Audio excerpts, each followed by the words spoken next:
Inamin ng kapuso actor na si Yasser Marta na nahulog daw ang loob niya kay Optimum star Claudine Barreto na nakasama niya sa teleseryeng Lover and Liars.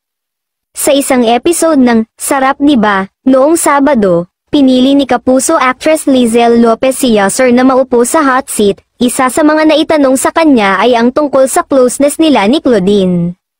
Mula nang magkasama kayo sa isang soap, madalas kayong nakikitang magkasama ni Miss Claudine Barreto off-cam. On a scale of 1 to 10, gaano mo i-rate ang level ng closeness ninyo ni Miss Claudine Barreto? Tanong ni Lizelle.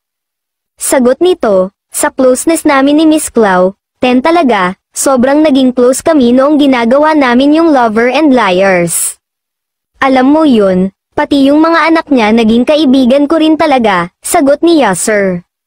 Bukod dito, diretsahan ding tinanong si Yasser kung nagkaroon ba siya ng feelings kay Claudine. Ayon sa kanya, I am going to be honest, ako naman, yung naramdaman ko at that moment, naging totoo ako, gusto ko naman talaga si Claudine, kahit sino namang lalaki magugustuhan pa rin po siya, bukod sa mabait, napakalambing, napakabuti ng puso niya. Aniya, dagdag pa ng aktor, single naman po ako, I guess siya rin, siguro na-develop na lang din po ako.